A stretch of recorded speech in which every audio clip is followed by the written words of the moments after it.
गंगा इंद्रावती। अब यहाँ पे हम लोग ठीक है, काफी लंबा टॉपिक हम लोग कवर करने वाले हैं। देख सकते हो जलवायु, वनस्पति और मृदा, तीन अलग अलग टॉपिक है। जलवायु, वनस्पति एवं मृदा, यही है ना। जलवायु पढ़ने में मेरे ख्याल से 2 दिन लग जाएगा, ठीक है, 2 क्लास लगेगा ही लगेगा। वनस्पति और मृदा को एक एक दिन में हम लोग ठीक है निपटाने की कोशिश करेंगे, क्योंकि इतना बड़ा ये टॉपिक नहीं है। वनस्पति में भी 2 क्लास लग जाए, ठीक है, लिखेंगे जो भी है यहाँ पे। अब जलवायु जो आज हम लोग शुरू करेंगे, मौसम एवं जलवायु। अब इसको पढ़ने के लिए सबसे जरूरी है कि फिर वही सारी राम कहानी, ये जो तुम लोग फिजिकल ज्योग्राफी के सेंस में जो पढ़ चुके हो, मैंने वर्ल्ड ज्योग्राफी के सेंस में जो तुम लोग पढ़ चुके हो कि मौसम क्या है, जलवायु क्या है, मौसम जलवायु को प्रभावित करने वाले कौन कौन से कारक होते हैं, है कि नहीं है। सारा का सारा वो प्रक्रिया तुमको ठीक है, वायु का आरोहण हो रहा है, आरोहण हो रहा है, लो प्रेशर, हाई प्रेशर, ठीक है, जो भी हवा का फ्लो हमेशा हाई प्रेशर से लो प्रेशर की तरफ हो रहा है यहाँ पे, ठीक है। इसके अलावा और भी बहुत सारे ऐसे कारण होते हैं जो मौसम एवं जलवायु क्या करते हैं, प्रभावित करते हैं। कुछ कारणों के यहाँ पे जिक्र भी किया है, जैसे कि तापमान है, वायु दाब, पवन, वर्षा का स्थानिक एवं कालिक वितरण। एक ही अक्षांश पे क्या समान वर्षा हो सकती है?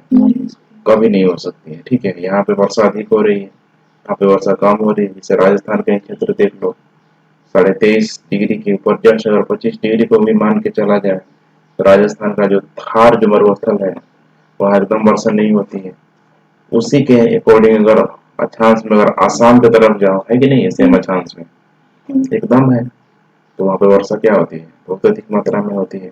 तो उसकी कुछ न कुछ स्थानिक कालिक वितरण है, चमच है, बहुत सारे फैक्टर है, कोई दिक्कत नहीं। तो मौसम एवं जलवायु को पढ़ने के लिए जो भी हथियार हमें होना चाहिए, तापमान, वायु दाब, पवन, वर्षा, ठीक है, इन सारी चीजों का कंसेप्ट हम लोग क्लियर कर लेंगे। और फिर इसी का अप्लाई कहाँ करना है, हमें भारतीय मानसून में करना है। क्योंकि भारतीय मानसून को एक बार नहीं कितने बार मैंने तुम लोगों को बता दिया है, आज उतना डीप में जाएंगे नहीं, ठीक है। जो भी चीजें थे आज तुम लोगों को पढ़ाया गया है उसको जाके देखो एक बार, कहीं से कोई समस्या नहीं आएगी। भारतीय मानसून की क्रिया विधि क्या है, आरंभ एवं परिवर्तनता कैसे होता है, ठीक है। अब क्या होगा यहाँ पे भारतीय मानसून में, जो भी दक्षिण पश्चिम मानसून है, ठीक है, जो जून जुलाई में एक्टिव होना शुरू हो जाता है, कैसे होता है, अब सब आ जाएगा यहाँ पे। ITCJ, तिब्बत का पठार, ठीक है, पूरा का पूरा है, सारा प्रक्रिया यहाँ पे फिर से शुरू हो जाएगा। फिर वही हो जाएगा मानसून का आवर्तन, ठीक है, आ रहा है, निवर्तन, ठीक है, मई जून वाला, जून वाला, ठीक है। इसके बाद से जो सितंबर अक्टूबर में निवर्तन होना फिर से क्या हो जाता है, शुरू हो जाता है। ITCJ का विस्थापन शुरू हो जाएगा। इन्हीं सारी प्रक्रियाओं को हम लोग देखेंगे। इसमें कुछ डेट्स भी दिया रहेगा, ठीक है, डेट कितने बार एग्जाम वगैरह में पूछ लेता है मानसून से संबंधित। स्थानिक एवं कालिक है, इसके बाद जलवायु के जो भी यहाँ पे प्रकार है इसको भी हम लोग देख लेंगे। तो आज का जो टॉपिक है हमारा यही है, ठीक है, मौसम एवं जलवायु, यहाँ पे यही है, ठीक है, जलवायु। अब ठीक है, हमें पता है मौसम एक बहुत ही क्या होता है, अल्पकालिक प्रक्रिया होती है, पल भर में गाना भी है कि नहीं है। मौसम की तरह कहीं बदल ना जाओगे, है कि नहीं है। तो मौसम का यहाँ पे कोई गारंटी नहीं है कि कब कहाँ क्या परिवर्तन आ जाए। चंद ठीक है मिनट घंटों में मौसम में क्या परिवर्तन आ जाए ये कोई नहीं जानता है यहाँ पे। लेकिन उस परिवर्तन के पीछे बहुत सारे जो कारण होते हैं वो कार्य कर रहे होते हैं। स्थानिक कारण हो सकता है, ठीक है, और भी कई अन्य कारण हो सकते हैं। जलवायु है, मैंने बताया जलवायु एक बहुत लंबी क्या है, प्रक्रिया है। यहाँ पे एक बहुत लंबे समय तक, जिससे भारत की जलवायु को 4 भागों में 3 भागों में बांट दिया गया है। गर्मी, सर्दी, है कि नहीं है, वर्षा, एक बसंत बांट दिया गया है, बसंत ऋतु। ये सब जलवायु के सेंस में, ठीक है, इसको बांट दिया गया है। समझ में आ रहा है कि नहीं आ रहा। अब ऐसा थोड़े है कि अब जाड़ के दिनों में, ठीक है, किसी किसी दिन टेम्परेचर अधिक भी हो जाता है, वर्षा के दिनों में डेली कोई जरूरी नहीं है कि वर्षा डेली होगा, किसी न किसी दिन टेम्परेचर ऊपर नीचे होते रहता है कि नहीं है। तो जलवायु के अंतर्गत ही एक छोटा सा जो फैक्टर है जो कार्य कर रहा होता है, जिसे हम क्या बोलते हैं, मौसम बोलते हैं।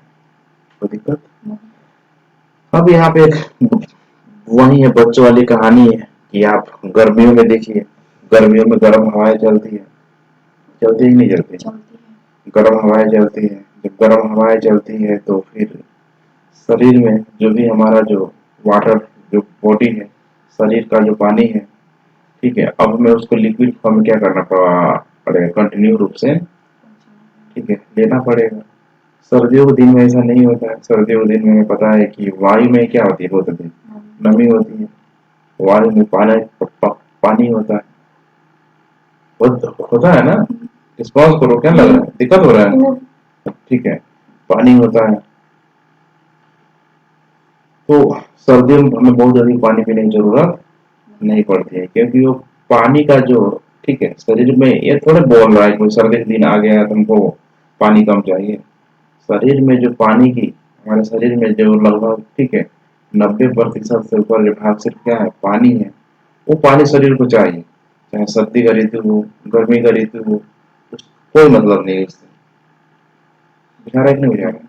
चाहे हवा के माध्यम से मिले, चाहे वो हम, ठीक है, लिक्विड डायरेक्ट पानी पी लें उसके माध्यम से मिले, हवा के माध्यम से सर्दियों में ठीक ठाक क्या हो जाता है, मिल जाता है। गर्मियों में हमें उस पानी को क्या करना पड़ता है, पीना पड़ता है। पी के ही हम शरीर की, ठीक है, पूर्ति को पूरा कर सकते हैं। उसी तरीके से यहाँ पे बात की जा रही है, वस्त्र की बात की जा रही है कि गर्मियों में हम लोग क्या करते हैं, हल्के कपड़े पहनते हैं। सर्दियों में फिर ऊनी कपड़ा पहनना क्या कर देते हैं, शुरू कर देते हैं, ठंड से बचने के लिए।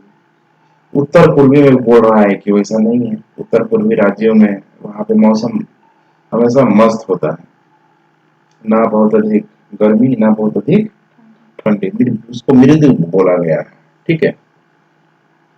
सर्दियां देखो क्या कह रहा है कि मृदु होती है, कोमल बोलते हैं इसको, ठीक है, कोमल, ठीक है, बसंत ऋतु टाइप का इसमें मृदु।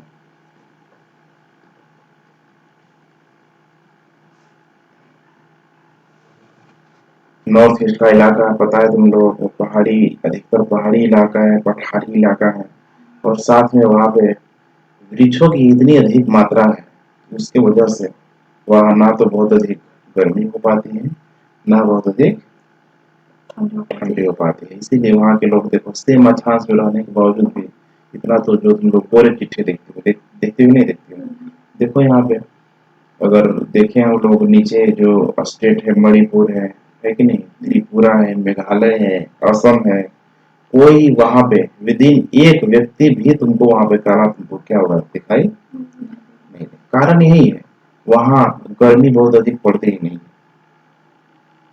गर्मी के दिनों में भी मौसम मस्त, और सर्दी के दिनों में मौसम वहाँ पे अच्छा होता ही होता है। अब सर्दी के दिनों में जैसे हमारे यहाँ कड़ाके की ठंडी पड़ती है, उतनी ठंडी वहाँ नहीं पड़ती है।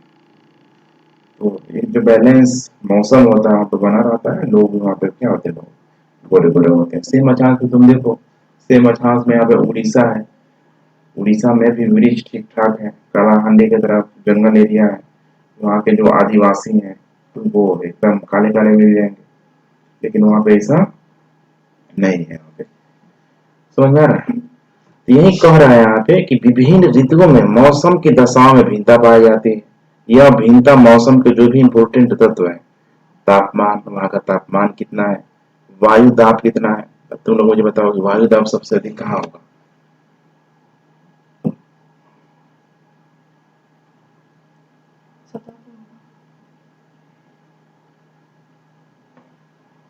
दोनों से पूछ रहे हैं। सतह पर होगा, वो पृथ्वी पर, पृथ्वी की सतह पे होगा। बहुत अच्छा, एकदम 1.5-2 महीना सब इतना बढ़िया शिव जी की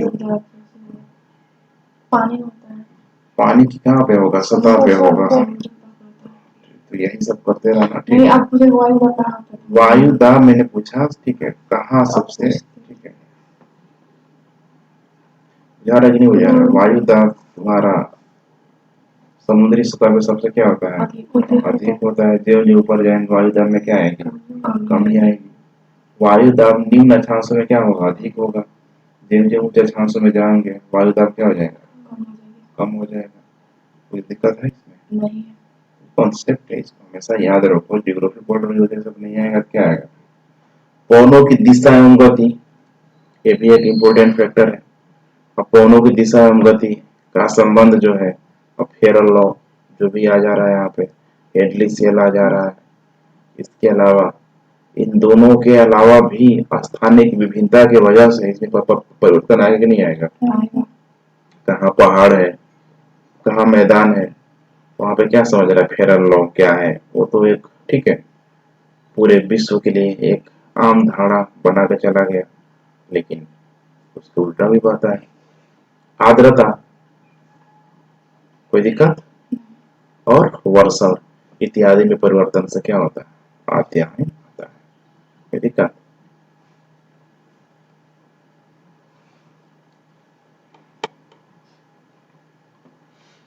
अब ये दिया हुआ है मौसम वायुमंडल की क्षणिक अवस्था है, जबकि जलवायु का तात्पर्य अपेक्षाकृत लंबे समय की मौसमी दशाओं के औसत से होता है कि नहीं। जैसे गर्मी में टेम्परेचर बहुत अधिक गर्म होता है कि नहीं, तो भाई बोल सकते हैं यहाँ की जलवायु क्या है, गर्म है।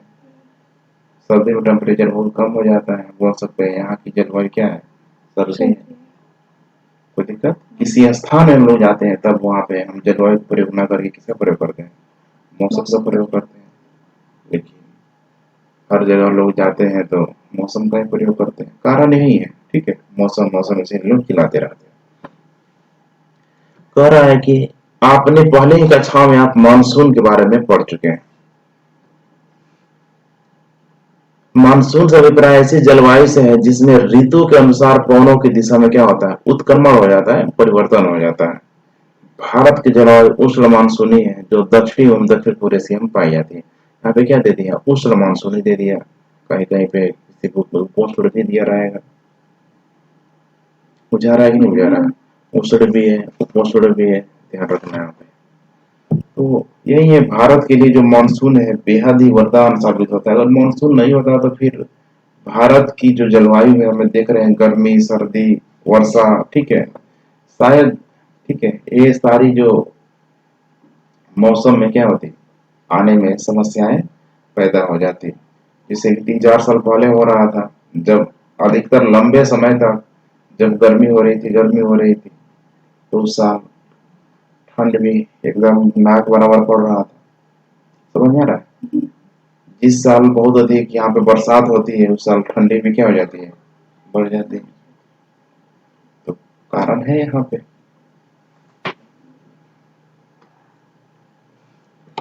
नीचे दिया है मानसून जलवायु में एक रूपता एवं विविधता, कहाँ कहाँ पे एक रूपता है, कहाँ पे विविधता है। कह रहा है कि मानसून पवनों की व्यवस्था भारत और दक्षिण पूर्व एशिया के बीच एकता को क्या करती है, बल प्रदान करती है। कहाँ पे, भारत और कहाँ पे, दक्षिण पूर्व एशिया में। ये जो इलाका है यहाँ पे, जैसे कि यहाँ पे सब है ना इधर, ठीक है, इंडोनेशिया का क्षेत्र है, ऑस्ट्रेलिया का क्षेत्र है, न्यूजीलैंड का क्षेत्र है। तो मानसून है कि नहीं, मानसून पवनों की व्यवस्था भारत और दक्षिण पूर्व एशिया के बीच एकता को बल प्रदान करती है। यहीं से ठीक है साइंटिस्ट लोग पता लगा लेंगे ऑस्ट्रेलिया में जिस साल वर्षा अधिक हुआ तो क्या आप समझेंगे कि भारत में भी उस साल वर्षा होने की संभावना क्या हो जाएगी, बढ़ जाएगी नहीं बढ़ जाएगी। ठीक है, लानिना का जो संकेत है यही तो है। अब यहाँ पे मैं बहुत अधिक बताने नहीं जाऊंगा, जवाब तुम्हें लोगों को देना होगा।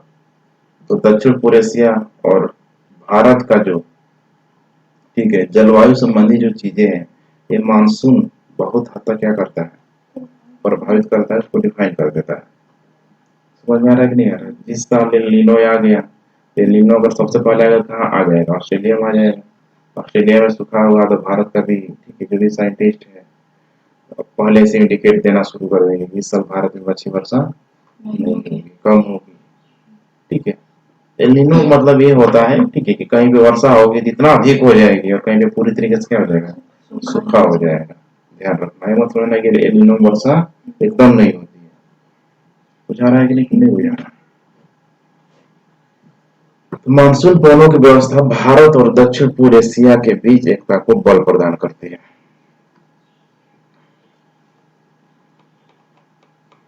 मानसून जलवायु की व्यापक एकता के इस दृष्टिकोण से किसी भी जलवायु को प्रादेशिक विभिन्नता की उपेक्षा नहीं करनी चाहिए।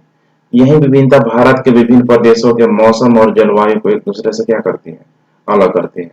उदाहरण के लिए यहाँ पे दिया हुआ है जैसे कि केरल, दक्षिण में केरल तथा तमिलनाडु की जलवायु उत्तर में उत्तर प्रदेश तथा बिहार की जलवायु से क्या है, अलग है कि नहीं है ठीक है।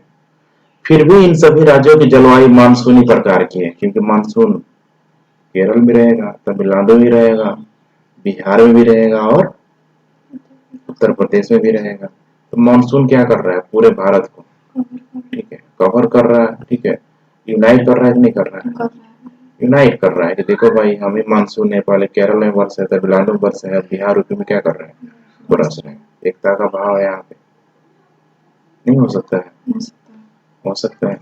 भारत की जलवायु में अनेक प्रादेशिक विभिन्नताएं हैं जिन्हें पवनों के प्रतिरूप जैसे कि यहाँ पे तापक्रम है, वर्षा, ऋतुओं की लय तथा आर्द्रता एवं शुष्कता की मात्रा में भिन्नता के रूप में देखा जा सकता है। अभी हर जगह समान तो नहीं है, ताप भी एक जगह समान नहीं है, वर्षा ऋतु की लय एक जगह क्या हर जगह समान होती है, पहाड़ों में कहीं वर्षा अधिक हो जाती है, ठीक है कि नहीं, अब बर्फीले भागों में वर्षा कम हो जाती है। तो ये भी एक कारण है। इन प्रादेशिक विविधताओं को जलवायु के उपवर्गों के रूप में वर्णन किया जा सकता है। आइए हम पहले जान लेते हैं कि तापमान, पवन तथा वर्षा की इन प्रादेशिक विभिन्नताओं को जरा गौर से क्या करें, अवलोकन करें कि कैसे क्या करते हैं, प्रभाव डालते हैं मानसून में। अब सिंपल एग्जाम्पल दिया है जिससे कि गर्मियों में पश्चिम अवस्था में तापमान कई बार 55 डिग्री सेल्सियस को क्या कर लेता है, स्पर्श कर लेता है। समझ आ रहा है कि नहीं आ रहा, 55 डिग्री सेल्सियस सोचो कितना हो जा रहा है, टेम्परेचर हो जा रहा है। तो हाँ, तो ह्यूमिडिटी की मात्रा ऐसे ही क्या हो जाएगी बेहद कम हो जाएगी, क्योंकि नमी की मात्रा वहाँ पे क्या होगी, रहेगी नहीं कि बराबर रहेगी। वेपराइजेशन होगा, लेकिन क्या इतने टेम्परेचर में वो जो रेत है उतनी अधिक मात्रा में बालू क्या वेपर को ऊपर जाने देगा, जो भी ये नमी है, पानी है, ठीक है, जो वेपर उनके ऊपर जा रहा है तो अधिक जा पाएगा, और बहुत अधिक ज्यादा तो फिर वर्षा वहां पे क्या हो जाती है, नहीं जाती। लेकिन ऐसा नहीं होता। सर्दियों में कह रहा है उसके जस्ट टोटल लेह का तापमान -45 डिग्री सेल्सियस का क्या होता है, गिर जाता है सब भारत का इलाका। राजस्थान के चूरू जिले में जून के महीने में किसी एक दिन का तापमान 50 डिग्री सेल्सियस था, तो इससे भी क्या हो जाता है, अधिक हो जाता है। सोच पा रही हो, 44-45 डिग्री जब दिल्ली में तापमान होता है तो एकदम लगता है कि मतलब लगता है कि कूलर काम करना क्या कर देता है, बंद कर देता है। बढ़िया कंपनी का एसी नहीं हो तो भी काम करना क्या कर देगा, बंद कर देगा।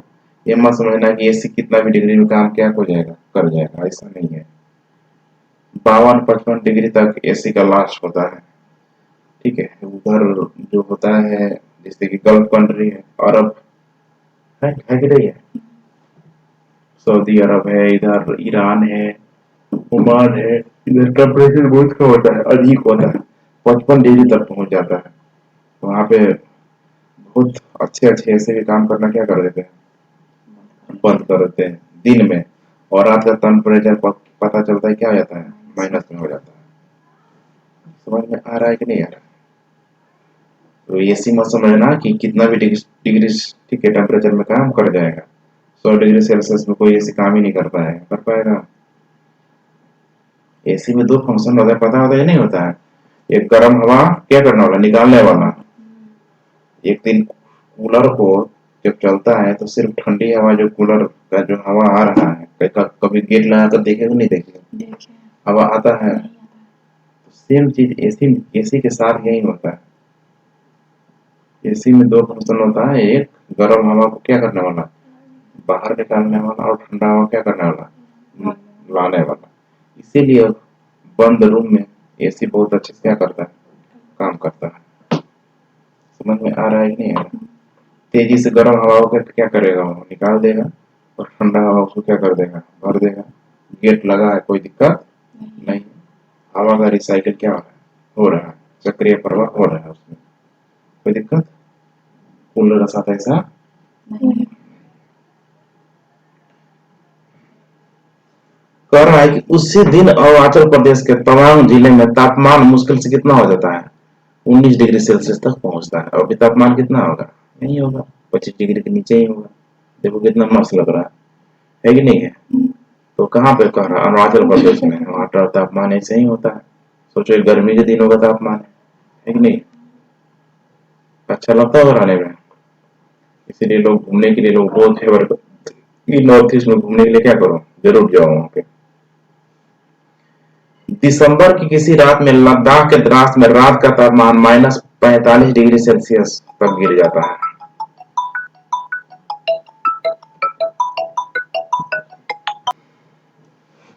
जिसमें ऋतु के अनुसार पवनों की दिशा में उत्क्रमण हो जाता है। भारत के सॉरी कहाँ पे है, इधर है ना।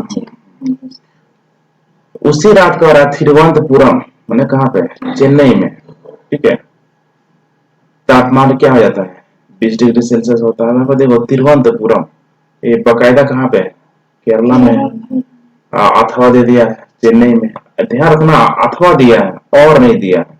और होता तो तिरुवनंतपुरम में फिर क्या हो जाता, चेन्नई क्या बोलते हैं कि चेन्नई हो जाता है, क्यों यहाँ पे अथवा दिया है। वो दोनों करते क्यों होता, दोनों जगह तापमान एक ही बराबर है। हाँ हमने चेन्नई में तापमान 20 डिग्री सेल्सियस है, 22 डिग्री सेल्सियस रहता है। अब इससे क्या पता लग रहा है कि भारत की जो भी यहाँ पे भौगोलिक अवस्थाएं, भौगोलिक अवस्थाओं के अनुसार, ठीक है, बहुत सारे कारण है, ठीक है, जो तापमान को क्या कर रहा है, प्रभावित कर रहा है, नहीं है ना। अलग अलग क्षेत्रों पे अलग अलग क्या हो रहा है, तापमान यहाँ पे हमें देखने के लिए मिल रहा है। उपयुक्त उदाहरण पुष्टि करते हैं कि भारत में एक स्थान से दूसरे स्थान पर तथा एक क्षेत्र से दूसरे क्षेत्र के तापमान में ऋतुगत अंतर पाया जाता है। इतना ही नहीं, यदि हम एक स्थान के 24 घंटों का तापमान दर्ज करें तो उसमें भी विभिन्नताएं कम प्रभावशाली प्रतीत क्या होती है, नहीं होती है।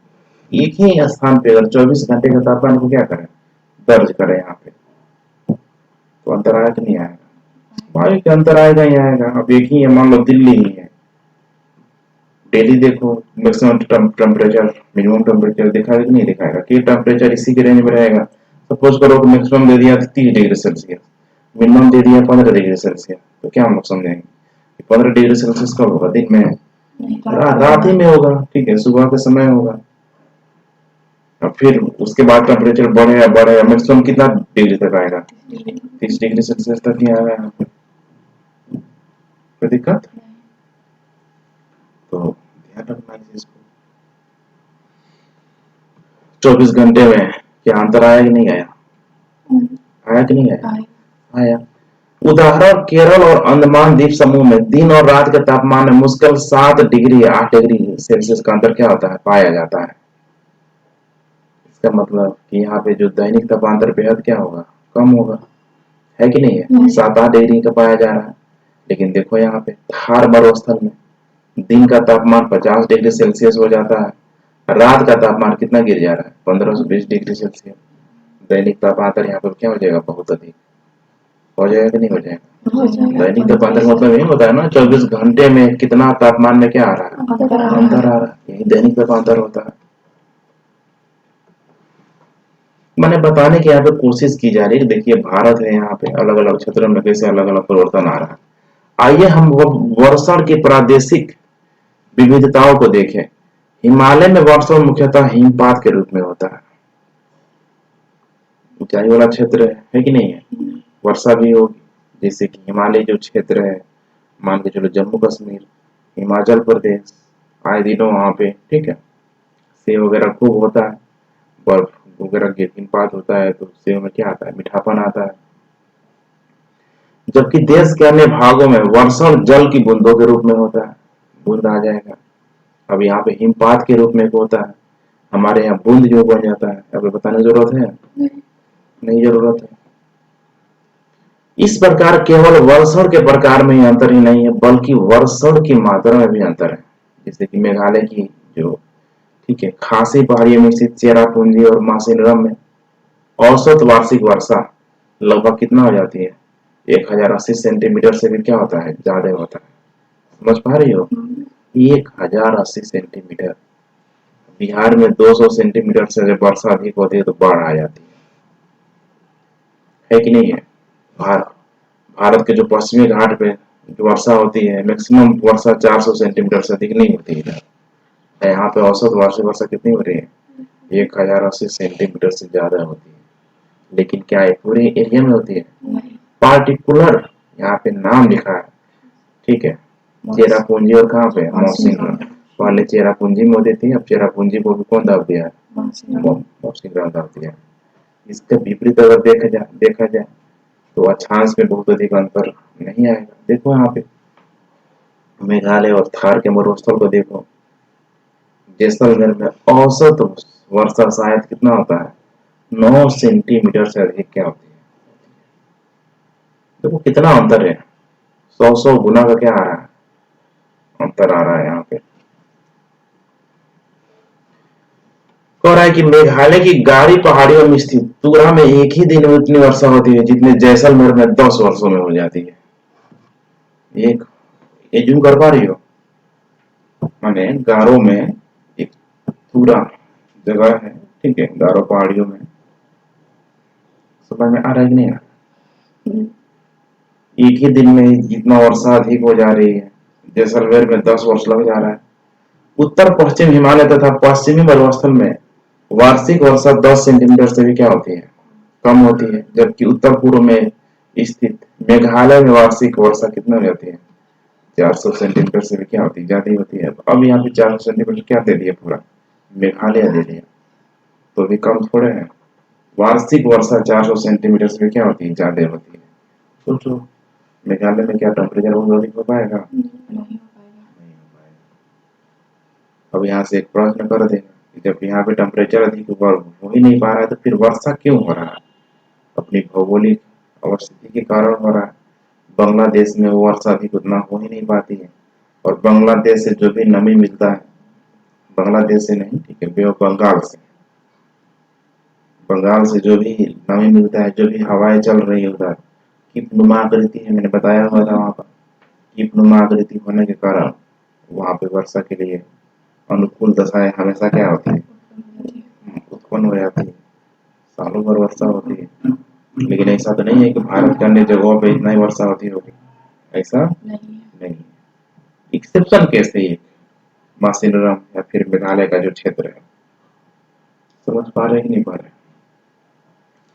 जुलाई या अगस्त में गंगा के डेल्टा तथा ओडिशा के तटीय भागों में हर तीसरे या पांचवें दिन प्रचंड तूफान मूसलाधार वर्षा करते हैं। जबकि इन्हीं महीनों में मात्र 1000 किलोमीटर दूर दक्षिण में स्थित तमिलनाडु का कोरोमंडल तट शांत एवं क्या रहता है? शुष्क रहता है। जुलाई अगस्त में यही है ना कोरोमंडल का तट, बेचारा देखते मानसून जाएगा लोग देखते रह जाते हैं, ऐसा है ना, है कि नहीं है? मानसून जाएगा इधर इधर जाकर टकराएगा, और ये बेचारा ये जो कोरोमंडल तट है, या यही है ना कोरोमंडल तट, और ये कौन सा तट है? मलाबार तट है। इधर बेचारा देखते रह जाता है, इधर वर्षा ही नहीं हो पाती है। समझ में आ रहा है कि नहीं आ रहा? देश के अधिकांश भागों में वर्षा और जून सितंबर के बीच होती है, किंतु तमिलनाडु के तटीय वर्षा में प्रदेशों में कब होती है वर्षा? शरद ऋतु अथवा जड़ों में होती है। जब मानसून इधर से लौटेगा तब अब रोकने के लिए बन गया इसे, है कि नहीं है? फिर रोके फिर इधर क्या करेगा? वर्षा कराएगा। इन सभी विभिन्नताओं और विविधताओं के बावजूद, है कि नहीं है, भिन्नता भी और क्या है? विविधता भी है। इसके बावजूद भारत की जलवायु अपनी लय और विशेषता में क्या है? मानसूनी है, क्योंकि सबसे अधिक इसको प्रभावित कौन कर रहा है? मानसून कर रहा है। भारत की जलवायु को प्रभावित करने वाले कुछ कारक हैं, जैसे कि देख सकते हो। अब ये सब कोई नया चीज नहीं है, ठीक है। बुक में तो क्या बोलते हैं, नोट्स में देखो अपना, सारा एक एक चीज मैंने क्या किया है, बताया है। भारत की जलवायु को नियंत्रित करने वाले अनेक कारक है, जिन्हें मोटे तौर पर दो वर्गों में बांटा जा सकता है। पहला है स्थिति तथा ऊंचावत संबंधी कारक, दूसरा है वायु दाब एवं पवन संबंधी कारक। अब स्थिति तथा ऊंचावत संबंधी कारक में यहाँ पे देख सकते हो, बहुत सारे कारण हैं। जैसे पहला अक्षांश है ना। आप भारत की मुख्य भूमिका अक्षांशीय और देशांतरीय विस्तार पहले से ही जानते हैं। अब बताओ अक्षांशीय विस्तार आप बताइए कितना से कितना डिग्री तक है।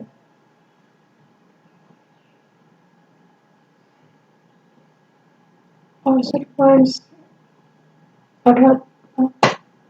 अक्षांशीय विस्तार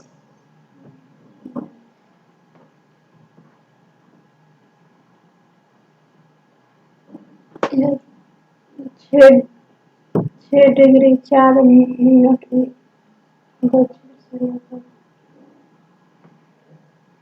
बोलो क्या होता है।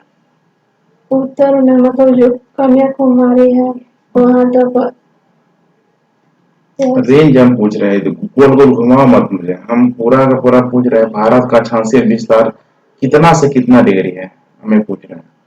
यही है ना अक्षांशीय विस्तार, कितना से कितना डिग्री है। तो तुमको बताना है देशांतरीय विस्तार, सोच के रखो।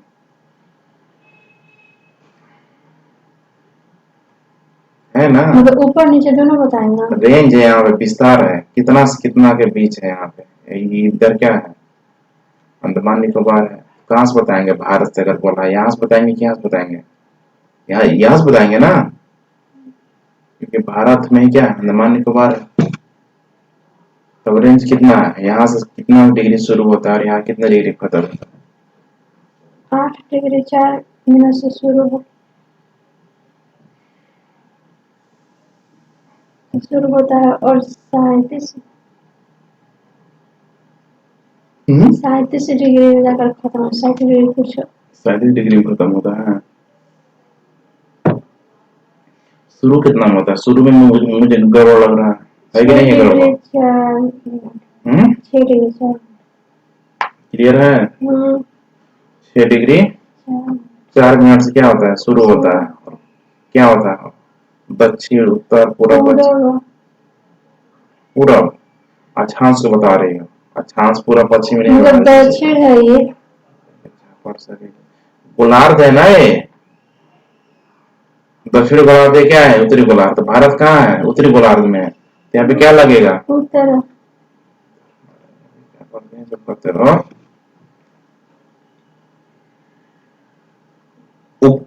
ऊपर कहाँ तक है, 37 डिग्री 7 मिनट। अब 37 डिग्री ठीक है, मेरे ख्याल से यहाँ पे 7 के आसपास है, 6 मिनट है। ये ठीक है ना। 6 डिग्री 4 मिनट से लेके 37 डिग्री 6 मिनट, यहाँ पे क्या लगेगा, घोड़ा हाथी बैल क्या लगेगा, क्या लगेगा। हमेशा क्लियर होना चाहिए सब चीजें। तुम बताओ देशांतरीय विस्तार। 68 degree 7 minute east. 68 degree 7 minute क्या ईस्ट। 97 degree 25 minute. ठीक है, क्लियर हुआ कि नहीं हुआ। तो अक्षांश को जब भी बताओ उत्तर या दक्षिण में, और देशांतर को जब भी बताओ पूर्व या पश्चिम में, यही ना। कह रहे हैं अक्षांशीय भारत की मुख्य भूमिका अक्षांशीय और देशांतरीय विस्तार पहले से ही जानते हैं। कहाँ जानते हो तुम, आप यह भी जानते हैं कि कर्क रेखा पूरा पश्चिम दिशा में देश के मध्य भाग से गुजरती है। इस प्रकार भारत का उत्तरी भाग शीतोष्णकटिबंध में और कर्क रेखा के दक्षिण में स्थित भाग उष्णकटिबंध में क्या होता है, पड़ता है। यहाँ पे बता दिया है, कर्क रेखा यहाँ पे, ये भाग कहाँ पड़ रहा है, उष्णकटिबंध में। अरे भाग कहाँ पड़ रहा है, शीतोष्ण कटिबंध में। अब आसानी से बुक में दे दिया, लेकिन हमने पता है कितना आसान है नहीं है, इसको भी हम लोग बांट देंगे। उष्णकटिबंध भूमध्य रेखा के अधिक निकट होने के कारण सारा साल ऊंचे तापमान तथा कम दैनिक और वार्षिक तापांतर का क्या करता है, अनुभव करता है। कौन सा भाग, जो भूमध्य सागर के नजदीक वाला भाग है, यहाँ यही है ना 0 डिग्री, भूमध्य सागर की, ठीक है ना। भूमध्य सागर क्या दिया हुआ है, भूमध्य रेखा, भूमध्य सागर पे आ जाएगा मेरे ध्यान से। कर्क रेखा से उत्तर में स्थित भाग में भूमध्य रेखा से दूर होने के कारण उच्च दैनिक तथा वार्षिक तापांतर के साथ विषम जलवायु क्या होती है, पाई जाती है। कहाँ पे, कर्क रेखा के कहाँ पे, उत्तर में। पहला दे दिया है अक्षांशीय और देशांतरीय विस्तार, दूसरा दे दिया हिमालय पर्वत। उत्तर में ऊंचा हिमालय अपने सभी विस्तारों के साथ एक प्रभावी जलवायु विभाजक की भूमिका निभाता है। यह ऊंची पर्वत श्रृंखला उपमहाद्वीप को उत्तरी पवनों से अभेद सुरक्षा प्रदान करता है। जिससे कि मैं बार बार बोलता हूँ, साइबेरिया की हवाएं, साइबेरिया की अगर ठीक है हवाएं जो अगर हिमालय पर्वत नहीं होती तो शायद भारत का भी टेम्परेचर ठंडी के दिनों में माइनस में आ जाता, नहीं आ जाता, लेकिन हिमालय यही है और अच्छा करता है।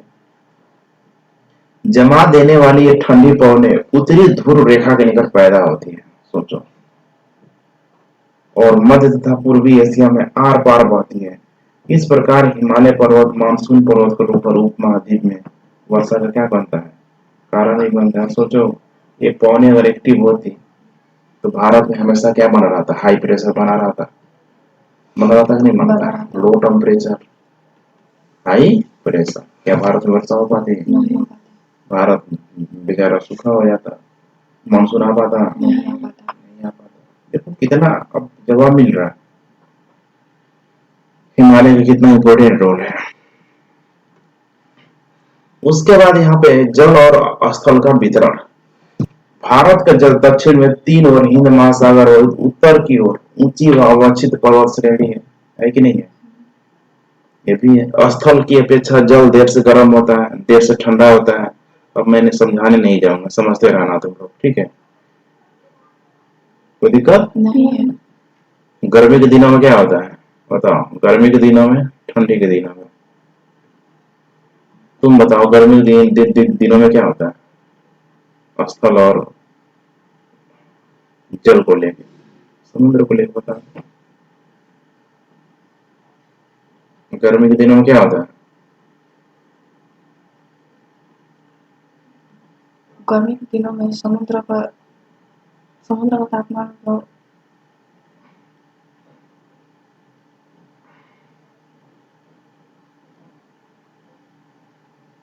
समस्या है, स्थल का तापमान अधिक होता है गर्मी के दिनों में, और ठंडी के दिनों में समुद्र का तापमान अधिक होता है। ठीक है, कहने का मतलब यही है कि गर्मी के दिनों में स्थल जल्दी गर्म हो जाता है कि नहीं है, तो जल्दी गर्म होने के कारण यहाँ पे तापमान क्या हो जाता है, अधिक हो जाता है।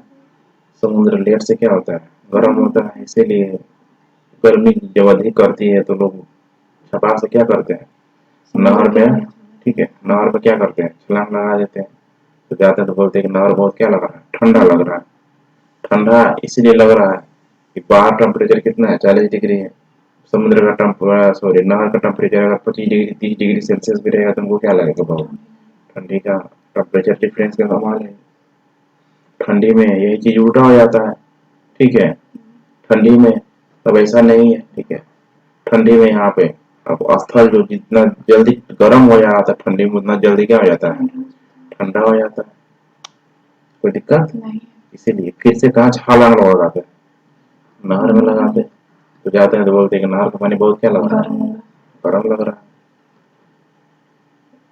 समझी के नहीं समझे हैं, समझ में आया, नहीं समझ में आया, अब तो नहर में छलांग लगाना, डोर में मत लगा देना, ठीक है, क्योंकि पानी क्या है यहाँ पे रुका हुआ है, समझ में आ रहा है, चलता पानी में लगाना है, जहाँ पानी क्या हो रहा है, फ्लो कर रहा है, जहाँ पानी रुका हुआ है वहां पे ठंड में पानी और क्या हो जाएगी, ठंडी हो जाएगी, समझ में आया। जल और स्थल के इस विभेदित तापमान के कारण भारतीय उपमहाद्वीप में विभिन्न ऋतुओं में विभिन्न वायु दाब प्रदेश क्या हो जाते हैं, विकसित हो जाते हैं। स्वाभाविक है, जब ये सारी घटनाएं हो रही है तो क्या है, यहाँ पे जो प्रेशर बेल्ट होगा, यहाँ पे जो प्रेशर बेल्ट होगा समान होगा, नहीं होगा। गर्मी में जो अब यहाँ पे जो प्रेशर बेल्ट होगा स्थल में, ठीक है, समुद्र में जो होगा, जो पानी में जो प्रेशर बेल्ट होगा क्या समान होगा, प्रेशर बेल्ट को मैंने आपको बनवाया हुआ था, याद आ रहा है कि नहीं आ रहा है, जस्ट इसके पिछले क्लास में हमने देखा था कि प्रेशर जो बेल्ट है, ठीक है, गर्मी के दिनों में सर्दी के दिनों में पूरा का पूरा जो मैप था, वर्ल्ड मैप है, इसी में बनाया था कि नहीं बनाया था, कहाँ गिर जा रहा है, क्या कम हो जा रहा है, क्लियर हो रहा है कि नहीं हो रहा। हो रहा है। तो अगर दिक्कत हो तो जाके क्या करो, रिवीजन करो। कितना मैं वही पढ़ाते रहूंगा, वही पढ़ाएंगे, वही रह जाएंगे, आगे बढ़ ही नहीं पाएंगे। हवाई दाब में विभिन्नता मानसून पवनों के कारण क्या होते हैं, उत्क्रमण का कारण बनती है। नेक्स्ट कारण कौन है, समुद्र से दूरी, समुद्र तट से दूरी। लंबी तटीय रेखा कारक के कारण भारत के विस्तृत तटीय प्रदेशों में समकालीन जलवायु पाई जाती है। कहाँ पे, तट में, यहाँ में कैसे जलवायु, समकालीन, मैंने बहुत अधिक अंतर देखने के लिए नहीं मिलता है, क्योंकि यहाँ पे भी समुद्र है, यहाँ पे भी समुद्र है, यहाँ पे भी समुद्र है, यहाँ भी समुद्र है। समझ में आ रहा है कि नहीं आ रहा है। तो स्थल को बहुत अधिक, न बहुत अधिक गर्म होता है, न बहुत अधिक ठंडा होता है। भारत के अंदरूनी भाग समुद्र के समकारी प्रभाव से वंचित रह जाते हैं। अंदर बहुत अधिक अपना प्रभाव समुद्र दिखा पाएगा, इसीलिए मुंबई वगैरह है कि नहीं है, फिल्मों में देखती हो, समुद्र के किनारे लोग क्या करते हैं, घर बनाकर रहते हैं, रहते हैं कि नहीं रहते हैं। ऐसे क्षेत्र में विषम जलवायु पाई जाती है, समुद्र से दूर। यही कारण है कि मुंबई तथा कोंकण तट के निवासी तापमान की विषमता और ऋतु परिवर्तन का अनुभव क्या कर पाते हैं, नहीं कर पाते। कहाँ के, मुंबई तथा कोंकण तट के निवासी, बहुत अधिक वहां पर मौसम में अंतर आता ही नहीं है कि नहीं। सारे सेलिब्रिटी लोग हैं, बिजनेसमैन है, अच्छे खासे। मुंबई पता है ना, फाइनेंशियल भारत की जो आर्थिक राजधानी कहाँ है, मुंबई है। भारत है जाके, दिल्ली में आसान है नहीं है, दिल्ली समुद्र से बहुत क्या हो जा रहा है, दूर हो जा रहा है। दिल्ली की गर्मी जून जुलाई माह, मतलब समझो कि निकलने लायक नहीं रह जाएगा। दूसरी ओर समुद्र तट से दूर देश के आंतरिक भाग में स्थित दिल्ली, कानपुर, अमृतसर में मौसमी परिवर्तन पूरे जीवन को क्या करती है, प्रभावित करती है। हर मौसम को हम लोग क्या करते हैं, मजा उठाते हैं। ठीक है, कौन अच्छा मुंबई वालों का लाइफ की है या दिल्ली वालों का लाइफ है, क्यों अच्छा है, मतलब सब मौसम पाते हैं, सब मौसम पाते हैं। मुझे तो लग रहा है कि मुंबई वालों का अच्छा है, मौसम हमेशा क्या रहेगा, एक समान रहेगा। अच्छा नहीं हो, नहीं है,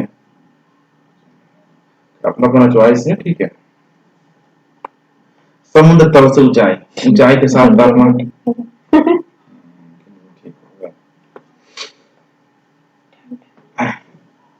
ठीक है, मौसम वही बेस्ट होता है, ठीक है, जहाँ पे हर प्रकार का क्या हो जाए, मौसम आए। समझ में आ रहा है कि नहीं आ रहा है। एक प्रकार के मौसम बहुत उबाऊ होता है किसी के लिए, इसीलिए लोग घूमने फिरने के लिए क्या करते हैं, निकल जाते हैं।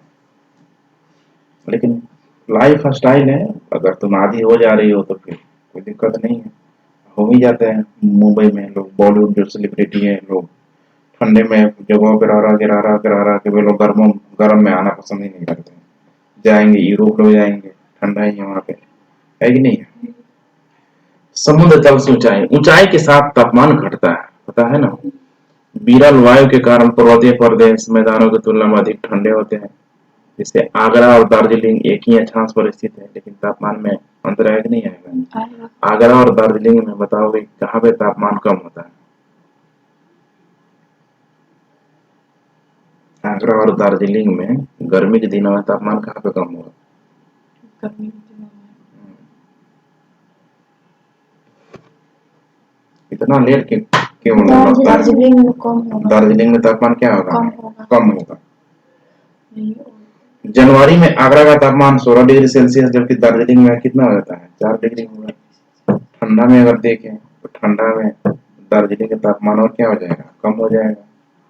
आगरा का तापमान क्या हो जाएगा, अधिक हो जाएगा। तो समुद्र तल से क्या है, ऊंचाई है। समुद्र तल से ऊंचाई अगर देखा जाए आगरा की, इसकी ऊंचाई क्या है, कम है।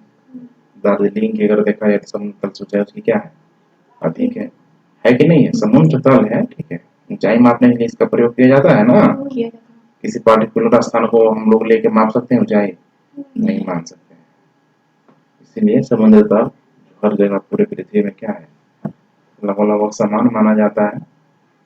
कोई दिक्कत, वहां से किसी के स्थान की ऊंचाई क्या किया जाता है, मापा जाता है। ऊंचा वक्ष भारत का भौतिक स्वरूप अथवा उच्च तापमान, वायु दाब, पवनों की दिशा, गति एवं दिशा तथा ढाल की मात्रा और वितरण को प्रभावित करता है। उदाहरणतः जून और जुलाई के बीच पश्चिम घाट तथा असम के पवनाभिमुखी ढाल अधिक वर्षा प्राप्त करते हैं, जबकि इसी दौरान पश्चिम घाट के साथ लगा दक्षिणी पठार पवन विमुखी स्थिति के कारण कम वर्षा क्या होता है, प्राप्त करता है। ऊंचा वक्ष है कि नहीं है? जून और जुलाई के बीच कर रहा है, पश्चिम घाट तथा असम के पवनाभिमुख ढाल अधिक वर्षा प्राप्त करते ही नहीं करता है। करते हैं। असम का जो क्षेत्र है यहाँ पे ये ढाल है, बना है कि नहीं बना? इधर भी ढाल है, इधर भी ढाल है। मानसून यहाँ पे आ रहा है, सारा वर्षा इन ढालों में करा देता है। इधर ही वहीं पे हाल है, बेचारा बांग्लादेश टकला हो जाता है कि नहीं है? टकला होने का फायदा सारा कौन उठा लेता है इधर? जस्ट इधर मेघालय है, देखो जस्ट यहीं पे सीमा, इधर आसाम है और यहीं पे क्या है? मेघालय है कि नहीं है? ये दोनों सीट उठा लेते हैं, उठाते हैं कि बाढ़ का कारण बन जाता है। तो ऐसे ही ब्रह्मपुत्र नदी उसमें उफान पे होती है, ऊपर से अधिक मात्रा में वर्षा। क्या? जबकि इसी दौरान पश्चिमी घाट के साथ लगा दक्षिणी पठार पवनाभिमुखी स्थिति के कारण कम वर्षा क्या करता है? प्राप्त करता है। ठीक है, तो थोड़ा सा ब्रेक ले लो 5 मिनट के बाद। यहाँ पे है वायु दाब एवं पवनों से जुड़े कारक। ठीक है, काफी इंपोर्टेंट है वायु दाब। और भारत के स्थानीय जलवायु में पाई जाने वाली विविधता को समझने के लिए निम्नलिखित 3 कारकों की क्रिया विधि को जानना आवश्यक है। पहला है वायु दाब एवं पवनों की धरातल पर वितरण। वायु दाब एवं पवन दोनों अलग अलग चीज होगा कि नहीं होगा? कहाँ पे कितना वायु दाब है, कितना पवन है। भूमंडलीय मौसम को नियंत्रित करने वाले कारकों एवं विभिन्न वायु संहतियों जेट प्रवाह के अंतर प्रवाह द्वारा उत्पन्न वायु संचरण अब यहाँ पे दे दिया। भूमंडलीय मौसम को नियंत्रित करने वाले कारक ये भी है।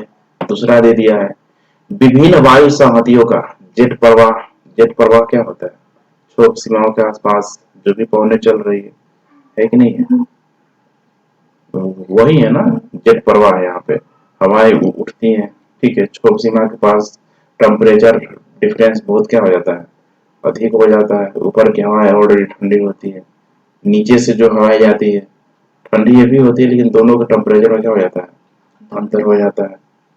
जेट स्ट्रीम शुरू हो जाता है। स्ट्रीम माने प्रवाह होता है, जेट स्ट्रीम।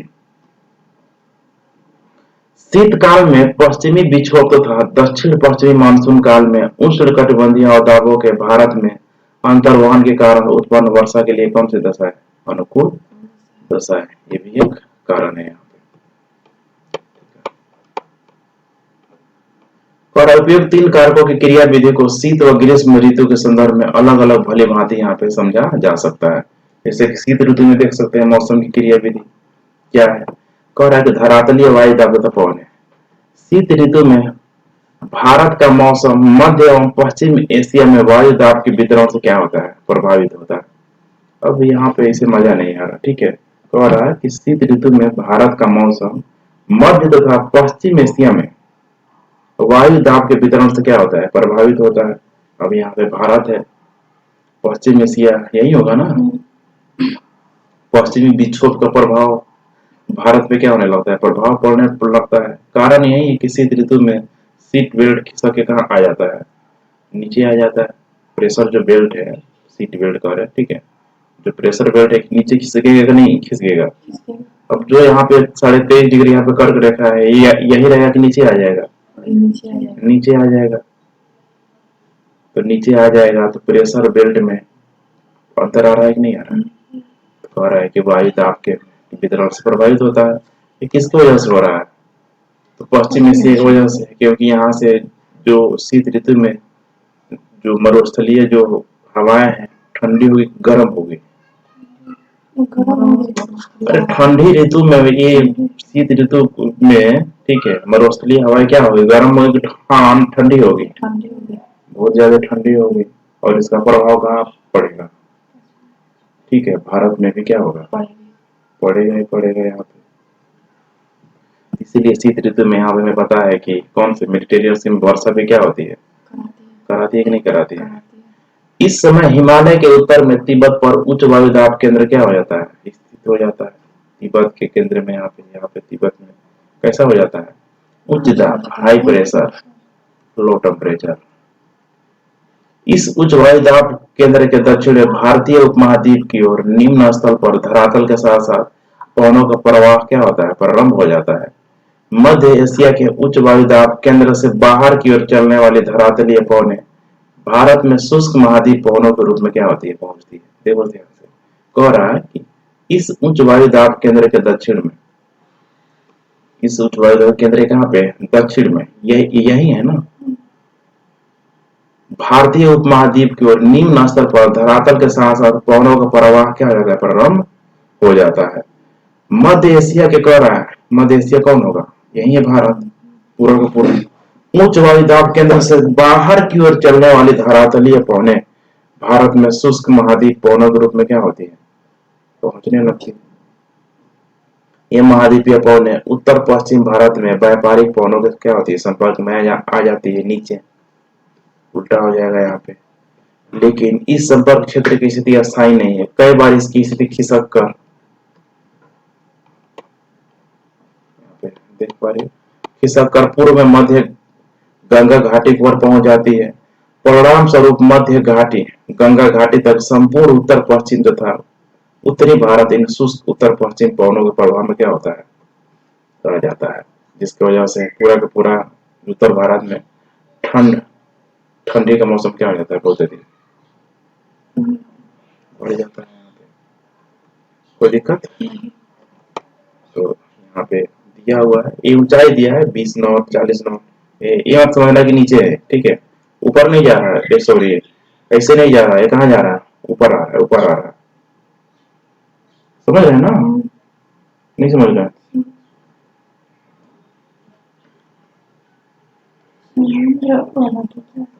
क्या समुद्र वाला, समुद्र वाला नॉट में, ये नॉट है यहाँ पे, ठीक है, 20 नॉट 40 नॉट, नॉट का जो माइन होता है ना, वही है यहाँ पे।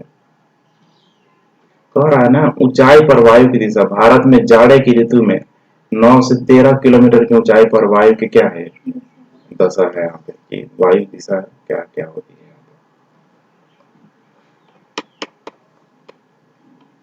दूसरा है यहाँ पे जेट प्रवाह और ऊपरी वायु परिसंचरण। कह रहा है कि जिन पवनों का ऊपर वर्णन किया गया है वो धरातल के निकट या वायुमंडल की निचली सतहों में क्या होती है, चलती है। निचले वायुमंडल के क्षोभ मंडल पर धरातल से लगभग 3 किलोमीटर ऊपर बिल्कुल भिन्न प्रकार का वायु संचरण होता है। ऊपरी वायु संचरण के निर्माण में पृथ्वी के धरातल के निकट वायुमंडलीय दाब की भिन्नताओं की कोई भूमिका क्या होती है, नहीं होती है। 9 से 13 किलोमीटर की ऊंचाई पर समस्त मध्य तथा पश्चिमी एशिया से पूर्व बहने वाली पछुआ पवनों के प्रभावाधीन में आता है। ये पवनें तिब्बत के पठार के समानांतर हिमालय के उत्तर में एशिया महाद्वीप पर चलने लगती है। इन्हें क्या कहा जाता है, जेट प्रवाह कहा जाता है। तो ये अभी हम लोग मौसम किसका देख रहे हैं, ठंड का मौसम यहाँ पे देख रहे हैं। तिब्बत उच्च भूमि इन जेट प्रवाहों के मार्ग में अवरोधक का काम करती है, जिसके परिणाम स्वरूप जेट प्रवाह 2 भागों में बढ़ जाता है। इसकी एक शाखा तिब्बत के पठार के उत्तर में बहती है और दूसरी शाखा जेट प्रवाह कहाँ पे, दक्षिण हिमालय के दक्षिण पूर्व की ओर बहती है नीचे, ठीक है। ऐसे है, आप इधर से हवाएं आ रही है, यहीं पे टकरा के 2 भागों में क्या हो रही है, बट जा रही है। फिर कह रहा है कि इस दक्षिण शाखा की औसत स्थिति फरवरी में लगभग 25 डिग्री उत्तरी अक्षांश रेखा के ऊपर होती है तथा इसका दाब स्तर 200 से 300 मिलीबार होता है। दाब होता है ना, प्रेशर को नापते हैं ना मिलीबार में। ऐसा माना जाता है कि जेट प्रवाह की यही दक्षिणी शाखा भारत में जाड़े के मौसम पर महत्वपूर्ण क्या करती है, प्रभाव डालती है। उधर से पश्चिमी विक्षोभ का, पर पश्चिम विक्षोभ माने पश्चिम की तरफ से आने वाली हवाएं ठंड के ऋतु में जितना अधिक होगी, समझो कि भारत पे, ठीक है, ठंड का जो मौसम है उतना ही क्या होगा, अधिक होगा। तो उसके बाद यहाँ पे पश्चिमी चक्रवाती विक्षोभ तथा उष्णकटिबंधीय चक्रवात। कह रहा है पश्चिमी विक्षोभ जो भारतीय उपमहाद्वीप में जाड़े के मौसम में पश्चिम तथा उत्तर पश्चिम से क्या करते हैं, प्रवेश करते हैं। यही है पश्चिमी विक्षोभ। पश्चिम तथा कहां से, उत्तर पश्चिम, भूमध्य सागर पर क्या हुआ है, उत्पन्न हुआ है। भारत में इनका प्रवेश पश्चिमी जेट प्रवाह द्वारा होता है। यही है पश्चिमी जेट प्रवाह। शीतकाल में रात्रि के तापमान में वृद्धि इन विक्षोभ के आने का पूर्व संकेत क्या होता है, माना जाता है। उष्णकटिबंधीय चक्रवात बंगाल की खाड़ी तथा हिंद महासागर में उत्पन्न हो जाते हैं। ठंड के दिनों में पता ही है, ठंड के दिनों में उष्णकटिबंधीय चक्रवात बंगाल की खाड़ी तथा हिंद महासागर में क्या होते हैं, उत्पन्न होते हैं। क्योंकि ठंड के दिनों में यहाँ पे हाई प्रेशर बना हुआ है और यहाँ पे क्या बन जाएगा, लो प्रेशर बन जाएगा। तो यहाँ पे साइक्लोन बनने के लिए, है ना, साइक्लोन बनने के लिए यही कंडीशन यहाँ पे होना चाहिए। हाई प्रेशर से कहाँ आएगी, लो प्रेशर की तरफ यहाँ पे आएगी, निकल के शुरू हो जाएगी। इसीलिए कह रहा है कि बंगाल की खाड़ी तो हिंद महासागर में उत्पन्न होते हैं। अब याद करो तुम लोगों को, साइक्लोन जब मैंने पढ़ाया हुआ था तो दो मौसम को ध्यान में रख के पढ़ाया था, याद आ रहा है कुछ?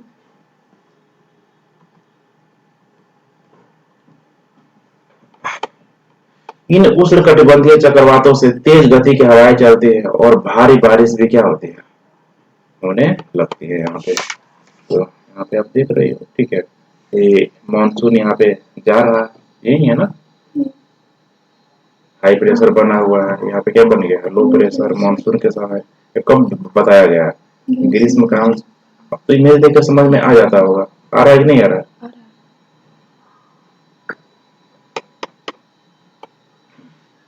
ये चक्रवात तमिलनाडु, आंध्र प्रदेश और ओडिशा के तटीय भागों पर क्या करते हैं, टकराते हैं। तो आए दिन सुनने के लिए मिलता है तमिलनाडु पे, केरला पे भी हमें सुनने के लिए मिलता है। केरला का कौन सा भाग, दक्षिणतम भाग, ये वाला भाग यहाँ पे, ठीक है।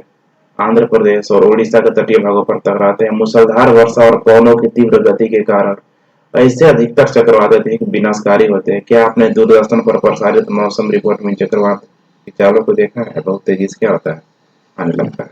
ये सब कब हो रहा है, सोचना है हमें। जैसे ही ग्रीष्म ऋतु में, ठीक है, ग्रीष्म ऋतु क्या होता है, खत्म होता है, तो उसके बाद से हमें पता है ग्रीष्म ऋतु जब खत्म होगा, मानसून जब खत्म हो जाएगा पूरी तरीके से, तो उत्तर भारत में धीरे धीरे ठंड का मौसम क्या होने लगेगा, आने लगेगा। और ये सब कब हो रहा है, ठंड के मौसम में ही हो रहा है। समझ में आ रहा है कि नहीं? ठंड के मौसम में जब मानसून का क्या हो रहा है, निवर्तन हो रहा है, तभी तो वे वर्षा करा रही है। अभी हम लोग तमिलनाडु में, अभी हम लोग अभी जो वर्तमान में जो चल रहा है, जुलाई जून में चल रहा है, अभी वहाँ पे वर्षा तुम नहीं सुनोगे उतनी अधिक मात्रा में। वर्षा तुम सुनोगे वहाँ पे नवंबर दिसंबर में, नवंबर दिसंबर में सुनोगे तब तमिलनाडु में इतनी वर्षा हुई, उतनी वर्षा हुई। समझ में आ रहा है कि नहीं आ रहा? क्योंकि तमिलनाडु में, ठीक है, मानसून का निवर्तन समय वहाँ पे वर्षा क्या होती है, बहुत बड़े मात्रा में होती है। अब जस्ट इसके उल्टा कर दिया गया ग्रीष्म ऋतु में। पहले मुझे इसी को कहना चाहिए था, कोई नहीं, समझ में आ जाएगा। कह रहा है कि धरातलीय वायु दाब तथा पवन है। कह रहा है कि गर्मी का मौसम शुरू होने पर जब सूर्य उत्तरायण स्थिति में आ जाता है, यही है ना, क्लियर हो रहा है कि नहीं हो रहा है? गर्मी का मौसम था, ग्रीष्म ऋतु में मार्च में सूर्य कहाँ रहता है, भूमध्य रेखा पे रहता है। मार्च के बाद से फिर सूर्य का उत्तरायण होना क्या हो जाता है, शुरू हो जाता है। ITC जेट का भी क्या हो जाता है, स्थानांतरण हो जाता है। अब इन सारी भाषा जो किताबी भाषा में दे दिया। गर्मी का मौसम शुरू होने पर जब सूर्य उत्तरायण स्थिति में आ जाता है, उप महाद्वीप के निम्न तथा उच्च दोनों ही स्तरों पर वायु परिसंचरण में क्या हो जाता है, उत्क्रमण हो जाता है, परिवर्तन आता है। जुलाई के मध्य तक धरातल के निकट निम्न वायु दाब पेटी माने ITC जेट यहाँ पर जो कहा जा रहा है वही है ना, उत्तर की ओर खिसक कर हिमालय के लगभग समानांतर 20 से 25 डिग्री उत्तरी अक्षांश पर क्या हो जाती है, स्थित हो जाती है। इसका मतलब सूर्य यही है कि नहीं है, सूर्य है यहीं पे, है यहाँ पे 23.5 डिग्री कर्क रेखा पे। इस समय तक पश्चिमी जेट प्रवाह भारतीय क्षेत्र से लौट चुका होता है। अभी जो पश्चिमी जेट जो प्रवाह है, जैसे जैसे जैसे जैसे गर्मी का मौसम हो रहा है, ITC जेट का स्थानांतरण हो रहा है, तो ठंडी रहेगा कि गायब हो जाएगा, ठंडी रहेगा गायब हो जाएगा, गायब हो जाएगा ना। पश्चिमी जेट प्रवाह रहेगा कि खत्म हो जाएगा, खत्म हो जाएगा, मौसम बदल गया। वास्तव में मौसम वैज्ञानिकों ने पाया है कि भूमध्य रेखीय द्रोणी ITC जेट के उत्तर की ओर खिसकने तथा पश्चिमी जेट प्रवाह के भारत के उत्तरी मैदान से लौटने के बीच क्या है, अंतर संबंध है कि जैसे जैसे यहाँ पे ITCZ ऊपर खिसकेगा, जाएगा जाएगा जाएगा, ठीक है, पश्चिमी विक्षोभ धीरे धीरे धीरे क्या हो जाएगा, कमजोर पड़ता चला जाएगा। क्या होता जाएगा, कमजोर पड़ कमजोर जाएगा। होता पाएगा। तो अब कुछ अंतर संबंध आ रहा है, आ रहा है कि नहीं आ रहा आ रहा है। आ रहा। प्राय ऐसा माना जाता है कि इन दोनों के बीच कार्य कारण का संबंध है। ITCZ देखो निम्न वायुदेव का क्षेत्र होने के कारण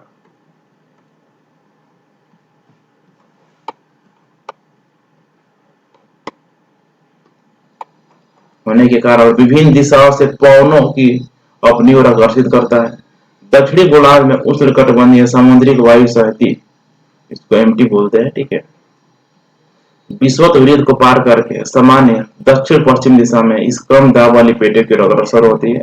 यही आर्द्र वायु धारा दक्षिण पश्चिम क्या कहलाती है, मानसून यहाँ पे कहलाती है। कुछ है नहीं यहाँ पे, जो ऊपर की जो चीजें बताया गया है सिंपल भाषा में अगर देखा जाए, मैप है यहाँ पे, तो यहाँ पे ITCZ का विस्थापन हो गया है, यही है ना, हिमालय है कि नहीं है, यहाँ पे इधर हाई प्रेशर बना हुआ है, ठीक है, ITCZ का विस्थापन हो गया है, यहाँ पे क्या बन जाएगा, लो प्रेशर बन जाएगा। लो प्रेशर बनेगा तो तिब्बत के पठार से हवाएं कहाँ उठेगी, ऊपर उठेगी, हाई प्रेशर होगा, होगा कि नहीं होगा, फिर हाई प्रेशर से फिर कहाँ आएगी, लो प्रेशर की तरफ आएगी कि नहीं आएगी। ये प्रक्रिया चलते रहती है कि नहीं चलती रहती है, चलते रहते हैं। फिर हाई प्रेशर के ऊपर क्या होगा, लो प्रेशर होगा कि नहीं होगा। अब देखो यहाँ पे लो प्रेशर और यहाँ पे क्या है, हाई प्रेशर, कुछ ना कुछ अंतर संबंध होगा कि नहीं होगा। हाई प्रेशर से हवाएं कहाँ चलने लगेगी, लो प्रेशर की तरफ चलने लगेगी। तो तिब्बत से इसीलिए यहाँ पे जो बंगाल की खाड़ी है, समझ में आ रहा है कि नहीं आ रहा, पहले हवाओं को कैसे दिखाया जाता है, ऐसे दिखाया जाता है कि नहीं है ना। फिर यहीं से, ठीक है, क्योंकि अब ITCZ का विस्थापन क्या हो चुका है, अब 0 डिग्री यहाँ पे है वास्तव में, ITCZ का जो विस्थापन हो चुका है 0 डिग्री है यहाँ पे, इसका खिसक गया, ऊपर आ गया है, समझ में आ रहा है कि नहीं आ रहा है। तो ऊपर आने की वजह से यहाँ पे अब ये हवाएं कहाँ जा रही है, नीचे वाली इधर जा रही है कि नहीं जा रही है। फिर यहीं पे आकर दोनों को क्या हो जाएगा, कन्वर्जेंस हो जाता है, टकरा जाती है। टकरा जाने के कारण यहाँ पे मेडागास्कर के समीप हवाएं क्या होती है, मुड़ जाती है। अब उसके बाद से कहानी दिखाया है इमेज में, क्लियर हो रहा है कि नहीं हो रहा है। ये हवाएं मुड़ने के बाद अब देखो 3 शाखाएं बढ़ जा रही है, 1 2, एक शाखा इधर हो जाती है 3, कोई दिक्कत। अब ये बहुत अधिक स्पष्ट नहीं किया है मैंने, बहुत इसको अच्छे से क्या किया है, बनवाया कि नहीं बनवाया है। हवाएं एक एक शाखाओं को कैसे घुस रहा है, देखो इधर से घुस रहा है, एक शाखा है इधर घुस गया, फिर यहाँ से सिंटेक्स L1 से टकरा के फिर कहाँ आएगा, ऐसे आएगा। बहुत बारीकी से मैंने क्या किया है, इसको बनाया है। अभी जो है यहाँ पे हाई प्रेशर बन रहा है, क्या ऐसे ही बन रहा है, नहीं, यहाँ का जो पेरू की जलधारा है इसमें काफी इंपॉर्टेंट रोल क्या करता है, प्ले करता है। कोई दिक्कत, दिमाग नहीं घूम रहा है, घूम रहा है, थोड़ा धैर्य रख, क्या करना है, पढ़ाई करना है, जाके देखना है, दिक्कत हो तो थोड़ा सा पीठ भी उठाना, क्योंकि बार बार वही चीज समझा समझा मैं थक गया हूँ, ठीक है। फिर भी अगर दिक्कत हो तो आगे पूछना है, पहले हम बता दे रहे हैं। देखो दक्षिणी गोलार्ध में कह रहा है कि उष्णकटिबंधीय सामुद्रिक वायु सहित विषुवत वृत्त को पार करके सामान्यतः दक्षिण पश्चिम दिशा में इसी कम दाब वाली पेटी की ओर अग्रसर होती है। यही आर्द्र वायु धारा क्या कहलाती है, दक्षिण पश्चिम मानसून कहलाती है। जेट प्रवाह एवं ऊपरी वायु संचरण, क्योंकि लगातार तिब्बत के पठार से क्या चल रहा है, हवाएं ऊपर उठ रही नहीं, उठ रही है, हाई टेम्परेचर लो प्रेशर बना हुआ है, हाई टेम्परेचर एकदम ऊपर उठ रही है, टेम्परेचर उस वायु का अधिक है, और ऊपर जो है वायु का टेम्परेचर क्या है, कम है। जेट प्रवाह बनेगा नहीं, बन जाएगा, बनेगा ही बनेगा। वायु दाब एवं पवनों का उपयुक्त प्रतिरूप केवल क्षोभ मंडल के निम्न स्तर पर पाया जाता है। जून में प्रायद्वीप के दक्षिण भाग पर पूर्वी जेट प्रवाह 90 किलोमीटर, ठीक है, 90, ठीक है, किलोमीटर प्रति घंटा की गति से चलता है, जो काफी तेज है। यह जेट प्रवाह अगस्त में 15 डिग्री उत्तर अक्षांश पर तथा सितंबर में 22 डिग्री उत्तर अक्षांश पर स्थित हो जाता है। ऊपरी वायुमंडल में पूर्वी जेट प्रवाह सामान्यतः 30 डिग्री उत्तर अक्षांश से परे नहीं आता है। किताबी भाषा है, देखो अब पढ़ोगे तो लगेगा बहुत जटिल दिया हुआ है। तो नहीं समझ में आया तो आराम से क्या करो, जो मैंने पढ़ाया हुआ है उसको खोलो, बुझाया कि नहीं बुझाया, और उसको देखो। उसको देखने के बाद तब जाके इसको देखोगे तो क्लियर हो जाएगा। अगर वो क्लियर हो जा रहा है तो ये अगर नहीं भी अगर इसको देख रही हो तो काम क्या हो जाएगा, चल जाएगा। क्योंकि एग्जाम में कोई जरूरी नहीं है बोलेगा कि एनसीईआरटी से लिखो। एग्जाम में जो तुम्हारा कॉन्सेप्ट है, जो समझ है, उसी को बोलेगा लिखो। और कॉपी में क्या है, पर्याप्त है। थोड़ा एक किताबी भाषा है, इसको यहाँ वहाँ कर दिया है और इसके लिए तुम ज्यादा परेशान हो गए, हम समझ रहे हैं। बुझाया कि नहीं बुझाया? तो जो दिक्कत हो रहा है टॉपिक रहने देना वहीं पे। सीधी ऋतु ग्रीष्म ऋतु मैंने कराया कि नहीं कराया? कराया है मानसून को, उसको देख लो, सेपरेट देख लो, कहीं से कोई समस्या नहीं आएगी। आएगी तो आके क्या करना है, पूछना है। अगर किताब में एक एक लाइन के चक्कर में अगर पढ़ोगे तो ठीक ठाक संभावना है कि दोनों को दोनों फंसोगे। समझ में आ रहा है कि नहीं आ रहा? क्योंकि इसको कितने बार यूट्यूब में मैंने वीडियो भी दिखाया है, शायद तुम लोगों को पहले दिखाया है ना, जब 7-8 में थे तो फिर ये टॉपिक आया हुआ था। अब ये लास्ट है, इसके बाद नहीं आएगा। इसके बाद फिर से मैं ज्योग्राफी का जब डिवीजन करवाऊंगा, जो तुम लोगों को ऑलरेडी नोट्स तैयार है, फिर मैं वहां पे एक बार समझाऊंगा। क्लियर हो रहा है कि नहीं हो रहा? उसके बाद यहाँ पे पूर्वी जेट प्रवाह तथा उष्णकटिबंधीय चक्रवात। तो है कि पूर्वी जेट प्रवाह उष्णकटिबंधीय चक्रवातों को भारत में लाता है। ये चक्रवात भारतीय ये चक्रवात भारतीय उपमहाद्वीप में वर्षा के वितरण में महत्वपूर्ण भूमिका निभाते हैं। इन चक्रवात के मार्ग में भारत में सर्वाधिक वर्षा वाला भाग है। इन चक्रवातों की बारंबारता, दिशा, गहनता एवं प्रवाह एक लंबे दौर में भारत में ग्रीष्मकालीन मानसून वर्षा के प्रतिरूप निर्धारण पर क्या होता है, पड़ते रहता है। किस किस में? पूर्वी जेट प्रवाह तथा उष्णकटिबंधीय चक्रवात की वजह से। क्योंकि यहाँ पे देखो समझने वाली बात है कि अब यहाँ पे जो हवाएं जा रही हैं, तो यहाँ पे साइक्लोन बनने का, कौन सा साइक्लोन? उष्णकटिबंधीय साइक्लोन बनने का यहाँ पे संभावना क्या होता है, बंगाली खाड़ी में अधिक बन जाएगी। यहाँ पे बुझाया कि नहीं बुझाया? साइक्लोन बनेगा तो इधर आसपास के क्षेत्रों में बहुत अधिक क्या कराएगा, ठीक प्रभावित करेगा, वर्षा भी क्या करेगा, कराएगा। क्योंकि एक हवाएं तो इधर से जा रही है और एक हवाएं कहाँ से आ रही है, ऊपर से क्या हो रही है, हाई प्रेशर से कहाँ आ रही है, लो प्रेशर की तरफ आ रही है। ऊपर यहाँ पे बंगाल में, सॉरी यहाँ पे हिंद ओशियन में क्या बना है, हाई प्रेशर। यहाँ पे क्या बना है, लो प्रेशर। लेकिन ऊपर क्या बना है इसके, हाई प्रेशर। और इधर क्या बना है, इसके ऊपर लो प्रेशर। तब यहाँ से कैसे चल रहा है, हाई प्रेशर से लो प्रेशर, ये हवाई से जा रही है नहीं जा रही है, तो कैसे है, धरातलीय कौन है, नीचे की तरफ आ रही है। और ये हवाएं कैसे आ रही है, इधर से उतर रही है।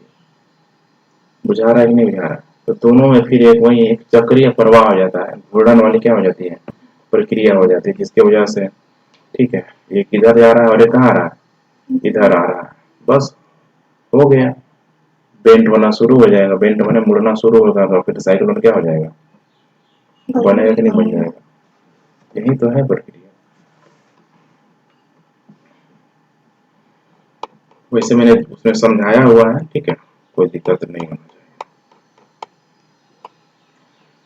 अब यहाँ पे RTCZ को लेकर बताया गया है कि क्या है ये, ठीक है। किताबी भाषा में देखो क्या लिखा है, विषुवत वृत्त पर स्थित अंत उष्ण कटिबंधीय अभिसरण क्षेत्र, बोलते कि नहीं बोलते हैं, इंटर ट्रॉपिकल कन्वर्जेंस, जो यही होता है ना, देख लेना, सब करवाया है। इंटर ट्रॉपिकल कन्वर्जेंस जो हिंदी में क्या बोलते हैं, उष्ण कटिबंधीय अभिसरण क्षेत्र। अभिसरण क्षेत्र कौन होता है, जहाँ पे दो चीजें क्या हो रही है, यहाँ पे मिल रही है। इस क्षेत्र में व्यापारिक पवनें मिलती है, अतः इस क्षेत्र में वायु ऊपर उठने लगती है। जुलाई के महीने में ITCZ 20 डिग्री से 25 डिग्री उत्तर अक्षांश के आसपास गंगा के मैदानों में, ये हम लोग बोल देते हैं कि तिब्बत प्लेटू में क्या हो गया है, शिफ्ट हो गया है। इससे कभी कभी मानसूनी गर्द भी कहते हैं कि मानसून यहीं पे आग फंसेगा, ठीक है। मानसून गर्द उत्तर और उत्तर पश्चिम भारत पर तापीय निम्न वायु दाब के विकास को प्रोत्साहित करता है। आईटीसीजेड के उत्तर की ओर खिसकने के कारण दक्षिणी गोलार्ध की व्यापारिक पौने 40 डिग्री और 60 डिग्री पूर्वी देशांतरों के बीच विषुववृत्त को क्या कर जाती है, पार कर जाती है। क्योंकि ये जो व्यापारिक पौने है 30 डिग्री तक जो सीमित था, ये रहेगा इतना, शिफ्ट क्या हो जाएगा, कर जाएगा। देखो कितना 40, ठीक है, डिग्री यहाँ पे कर है और 60 डिग्री पूर्वी देशांतरों के बीच विषुववृत्त को क्या कर जाती है, पार कर जाती है। इसका मतलब कि गर्मी के दिनों में उत्तर, ठीक है, उत्तरी गोलार्ध की यहाँ पे बात की जा रही है, शिफ्ट हो रहा है कि नहीं हो रहा। कोरियोलिस बल के प्रभाव से विषुववृत्त को पार करने वाले इन व्यापारिक पवनों की दिशा दक्षिण पश्चिम से उत्तर की ओर, उत्तर पूर्व की ओर क्या कर देती है, हो जाती है। यही दक्षिण पश्चिम मानसून है, जिससे कि तिब्बत प्लेट्यू से जो हवाएं ऊपर उठी, ऊपर जाके क्या बन गया, हाई प्रेशर बन गया, है कि नहीं है। अब हाई प्रेशर से हवाएं सीधे उतरती है, लेकिन सीधे उतर रही है। यहाँ पे कोरियोलिस बल क्या कर रहा है, काम कर रहा है। कैसे काम आएगा कि नहीं आएगा, वैसे रहेगा फिर घूम जाएगा, इधर घूम जाएगा अपने दाएं और क्या हो जाती है, मुड़ जाती है कोरियोलिस बल के प्रभाव के कारण। कोई समस्या है। यही दक्षिण क्या है, पश्चिम क्या है, मानसून है। शीत ऋतु में आईटी से जेट दक्षिण की ओर क्या हो जाता है, खिसक जाता है। इसी के अनुसार पवनों की दिशा दक्षिण पश्चिम बदल करके कैसे हो जाती है, उत्तर की ओर हो जाती है। अब कह रहा है कि भारतीय मानसून की प्रकृति, ठीक है, कोई दिक्कत है नहीं, ठीक है, दिक्कत होगा तो हाँ पूछना है। और पूछने का जो प्रक्रिया होना चाहिए, वो जो मैंने कराया इंडियन ज्योग्राफी का जो पूरा पूरा जो मैंने मानसून कराया है, उसको ध्यान में रख के चलोगे तो कहीं से कोई समस्या नहीं आएगी। ठीक है, बुक का अगर एक एक लाइन में अगर पढ़ोगे, मैं पहले बता दे रहा हूँ, तो फिर समस्या आएगी आएगी, क्योंकि यहाँ पे यहाँ वहाँ इधर उधर करके दिया हुआ है। एक कंसेप्चुअल वे में यहाँ पे नहीं दिया हुआ है। मानसून का राज्य सुपरिचित जलवायु घटक है, परंतु उसके बारे में बहुत कम जानकारी उपलब्ध है, क्योंकि उसमें परिवर्तन होते रहता है। कभी मानसून लेट से, कभी पहले। सदियों से होते आ रहे हैं प्रेक्षणों के बावजूद मानसून आज भी वैज्ञानिकों के लिए क्या बनी हुई है, पहेली बनी हुई है। कितने बार आकाशवाणी मैंने जो साइंटिस्टों की जो भविष्यवाणी होती है गलत हो जाती है। मानसून की सही सही प्रकृति और उसके कारणों को जानने के लिए अनेक प्रयास किए गए, किंतु अभी तक कोई एक सिद्धांत इसे पूरी तरह से स्पष्ट क्या कर पाया है, नहीं कर पाया। इसीलिए इसको क्या बोल दिया गया, पहेली बोल दिया गया। पिछले कुछ दिनों में इसका तोड़ तब सामने आया जब मानसून का अध्ययन क्षेत्रीय स्तर के बजाय भूमंडलीय स्तर पर क्या किया गया कि सिर्फ और सिर्फ भारत को ना देखो, बल्कि पूरे एरिया को क्या करो, मैंने पूरे भूमंडल मैंने पूरे विश्व को क्या करो, देखो, तब जाके हमें समझ में आएगा। सिर्फ और सिर्फ भारत के मानसून को अगर ध्यान में देखेंगे तो कभी पता चलेगा मानसून आ रहा है, 10-15 साल बाद देखेंगे तो लगेगा कि मानसून नहीं आ रहा है। तो इसका मतलब कुछ न कुछ कारण है कि नहीं है। तो वो कारण भारत में मिलेगा या फिर विश्व की जलवायु को भी देखना पड़ेगा। तो वही विश्व की जलवायु को क्या किया गया, देखा गया। तो देखो क्या है, दक्षिण एशियाई क्षेत्र में वर्षा के कारणों का व्यवस्थित अध्ययन मानसून के कारणों को समझने में सहायता करता है। जैसे कि मानसून का आरंभ तथा उस स्थल की ओर बढ़ना कैसे बढ़ रहा है, वर्षा लाने वाला तंत्र तथा मानसूनी वर्षा की आवृत्ति वितरण के बीच संबंध और मानसून में विच्छेद। कुल मिला के अब यहाँ पे दो ही चीज को पढ़ना है, एल नीनो और भारतीय मानसून, ला नीना और भारतीय मानसून। क्योंकि एल नीनो को जान लेने के बाद हमें बिल्कुल क्या हो जाएगा, आसान हो जाएगा। समझ में आ रहा है कि नहीं आ रहा। अब एल नीनो कोई दिक्कत, अब एल नीनो याद है ना, उस काम थोड़े चलेगा यहाँ पे।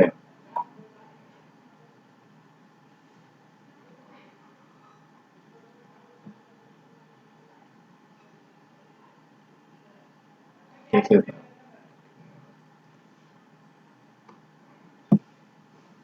ये 0 डिग्री है यहाँ पे, यही है, ठीक है।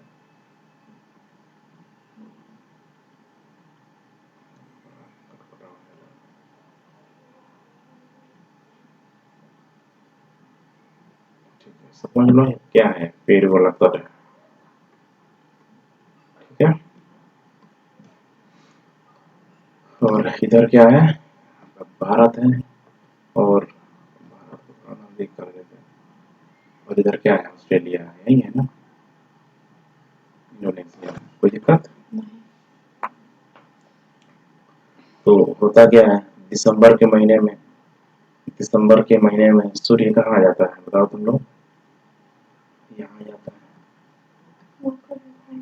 मकर रेखा पे आ जाएगा कि नहीं आ जाएगा? दिसंबर के महीने में जब सूर्य यहाँ पे जब आ जाएगा यहाँ पे, तो यहीं से प्रक्रिया क्या हो जाती है, शुरू हो जाती है।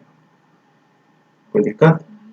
तो दिसंबर में अब पेड़ों की जो धारा क्या हो जाएगी, यहाँ पे गर्म कर देगी, नहीं कर देगी? आसपास के क्षेत्र को क्या कर देगी, गर्म कर देगी यहाँ पे।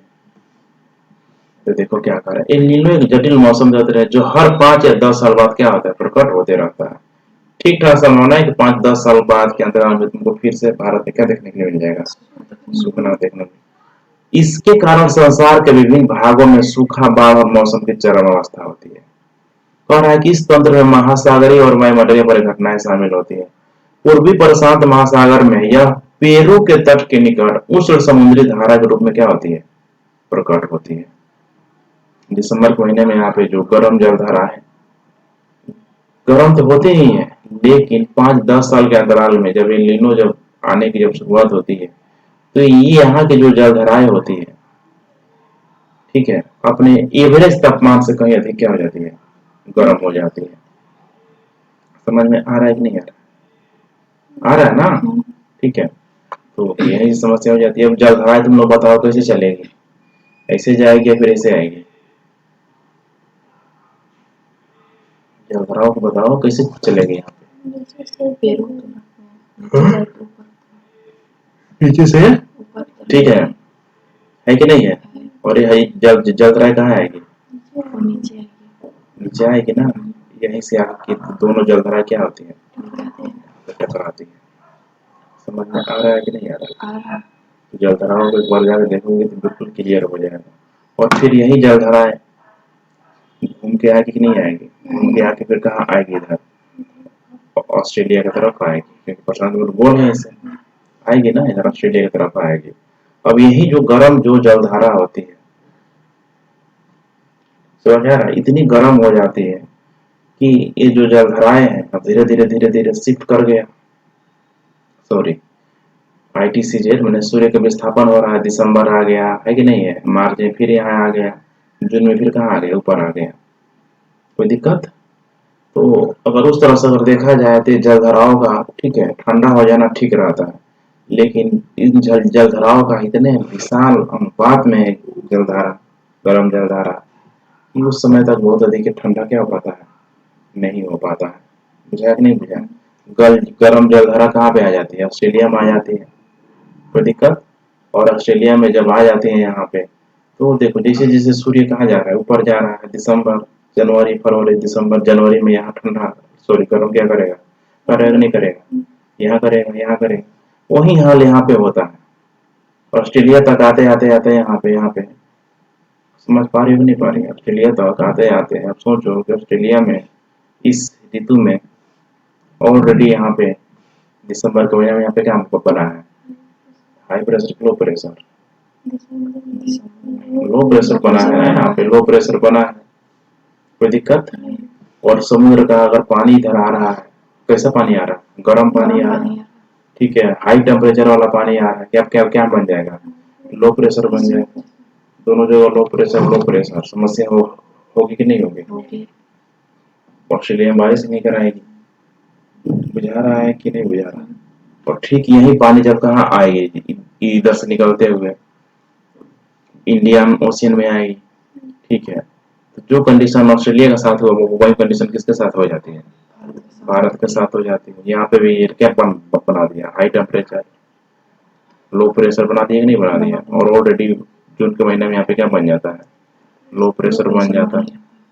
फिर उसके बाद से भारत में समस्या क्या हो जाती है, आना शुरू हो जाती है। समझ में आ रहा है कि नहीं आ रहा है? हो पाएगा, वर्षा हो पाएगी, कैसे हो पाएगी? हाई प्रेशर अगर मतलब हाई प्रेशर है ऑस्ट्रेलिया में पड़ रहा है और इंडियन ओशन में प्रेशर पड़ेगा तो वहाँ पर मतलब वर्षा होगी इंडिया में। ऑस्ट्रेलिया में इतना मान के चलना, ऑस्ट्रेलिया में अगर वर्षा हो रही है, ठीक है, दिसंबर में, तो ठीक ठाक संभावना है कि भारत में भी वर्षा, ठीक है, मानसून में क्या होगी, होगी ही होगी। क्लियर हो रहा है, नहीं हो रहा? पर इस तंत्र में महासागरीय और वायुमंडलीय परिघटनाएं शामिल होती है। पूर्वी प्रशांत महासागर में या पेरू के तट के निकट उष्ण समुद्री जलधारा के रूप में क्या होता है, प्रकट होता है। इससे भारत सहित अनेक स्थानों का मौसम प्रभावित होता है। यही समझना है अभी कि पेरू की जो गर्म जलधाराएं क्या करती है, प्रभावित करती है, ठीक है, जिसकी वजह से क्या आ जाता है, एल नीनो आ जाता है। एल नीनो भूमध्य रेखा उष्ण समुद्री धारा का विस्तार मात्रा है जो अस्थायी रूप से ठंडी पेरिवियन अथवा हम्बोल्ट धारा पर प्रतिस्थापित हो जाती है। यह धारा पेरू तट के जल का तापमान कितना बढ़ा दे रहा है, 10 डिग्री सेल्सियस तक बढ़ा दे रहा है। तुम लोग 10 डिग्री सेल्सियस को समझ में आ रहा है कि नहीं आ रहा है? मात्र 1 डिग्री टेम्परेचर पृथ्वी का बढ़ रहा है तो देखो ग्लोबल वार्मिंग सब हो रहा है। 10 डिग्री है, इतने बड़े स्तर पर क्या करेगा, प्रभावित करेगा ही करेगा, जिसके वजह से भूमध्य रेखीय वायुमंडलीय परिसर संचरण में विकृति आ जा रही है, कमियां आ जा रही है। समुद्री जल के वाष्पन में अनियमितता आ जा रही है, वाष्पीकरण की मात्रा क्या हो जाएगी, बहुत अधिक बढ़ जाएगी। प्लावक की मात्रा में कमी आ जाएगी, प्लावक बेचारे जिंदा रह पाएंगे? प्लावक, हाँ वही है जो मछलियां जो खाती, प्लैंक्टस जिसको बोला जाता है, प्लैंक्टस, हाँ, जो घास है, मर जाएगा। फिर ना इसके लिए ना तो बहुत अधिक गर्म चाहिए, ना बहुत अधिक ठंडा चाहिए इस घास के लिए। मछलियों की संख्या की क्या हो जाएगी, घट जाएगी। घास रहेगा कि मछलियां खाएगी क्या, मर जाएगी सब। एल नीनो का शब्द आर्थिक अर्थ है बालक, ईसा है, क्योंकि एल नीनो का पैदा हो रहा है दिसंबर में। समझ में आ रहा है कि नहीं आ रहा है? और तुमको पता है कि 25 दिसंबर को क्या मनाया जाता है, क्रिसमस डे मनाया जाता है। समझ में आ रहा है कि नहीं आ रहा है? उसी क्रिसमस डे को लेके ईसा मसीह के नाम है, ठीक है। एल नीनो की शादी का क्या है, बालक ईसा है, क्योंकि यह धारा दिसंबर के महीने में क्रिसमस के आसपास नजर आती है, इसीलिए बालक ईसा है, बिगड़ेल बच्चा भी बोल देते हैं इसको, ठीक है। पेरू में दिसंबर क्या होता है, गर्मी का महीना होता है कि नहीं होता है? भारत में मानसून की लंबी अवधि, देखो बुक में वो सब बातें जो मैं समझा रहा हूँ नहीं दिया हुआ है, इतना शॉर्ट में दे दिया है कि मतलब अगर अच्छा टीचर नहीं मिले तो फर्स्ट टेन के सर से ऊपर ऊपर निकल जाएगा। लेकिन मैंने पढ़ाया हुआ है, कॉन्फिडेंस है कि तुम लोग कर लोगे, जाके कॉपी खोलो, ठीक है। दिक्कत हो तो इंडियन ज्योग्राफी के तो खोलो ही खोलो, समस्या आ रहा है तो वर्ल्ड ज्योग्राफी की भी क्या करो, कॉपी खोलो, ढूंढो इसको, एल नीनो और ला नीना कहाँ मैंने पढ़ाया हुआ है, तब ना होगा। उसको कर लोगे तो कहीं से कोई समस्या नहीं आएगी। भारत में मानसून की लंबी अवधि के पूर्वानुमान के लिए एल नीनो का उपयोग होता है। सन 1990-91 में एल नीनो का प्रचंड रूप देखने के लिए मिला था। इसके कारण देश के अधिकतर भागों में मानसून के आगमन में 5 से 12 दिनों की क्या हो गई थी, देरी हो गई थी। तो एल नीनो भारतीय मौसम को, भारतीय मानसून को बहुत अधिक क्या करता है, प्रभावित करता ही करता है, ठीक है। अब यहाँ पे कुछ है नहीं, यहाँ पे वही सारी चीजें दिखाई गई है जो कि तुम लोग देख पा रही हो।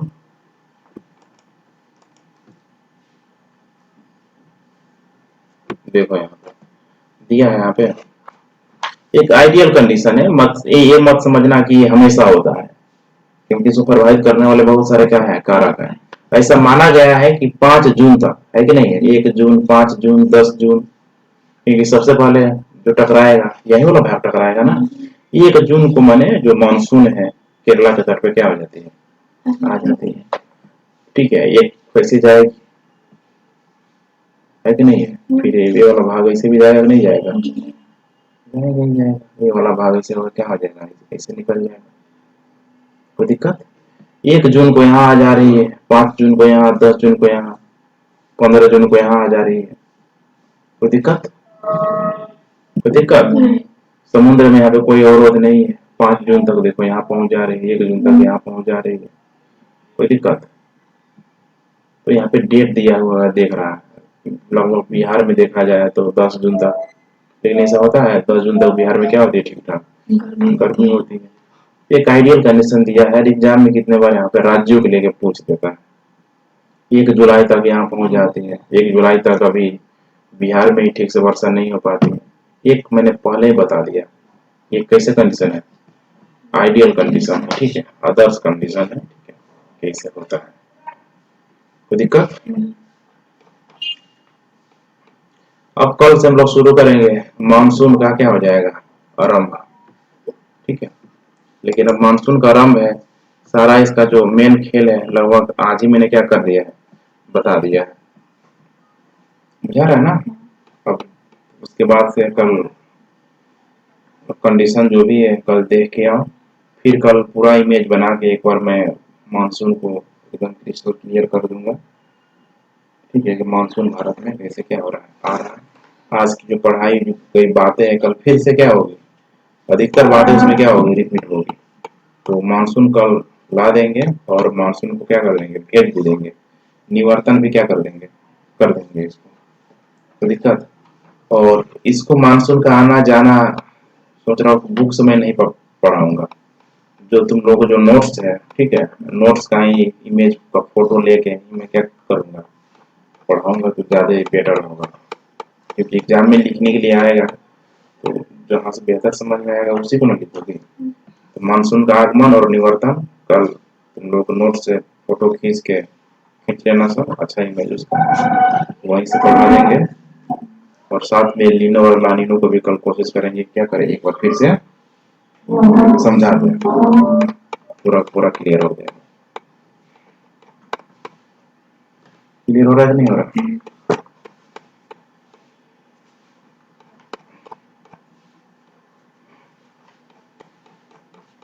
इमेज देख के डरना नहीं है, मेरे सब इमेज तो कोई दिक्कत नहीं देना चाहिए मेरे ख्याल से। और टॉपिक क्या है, लंबा है, लेकिन लंबा इसीलिए हो गया है कि हर एक चीज को यहाँ पे बताया गया, कहाँ कहाँ पे कितनी वर्षा हो रही है, सब चीज को हम लोग कल क्या करेंगे, विस्तार से कल कवर करेंगे, क्योंकि आज शुरू करेंगे तो फिर दिक्कत हो जाएगा। मानसून की जो शाखाएं थी, बंगाल वाली शाखा, अरब सागर वाला शाखा, कुछ याद आ रहा है कि नहीं आ रहा, याद आ रहा है ना, जो शाखाओं में बढ़ जाती थी सब दिया हुआ है।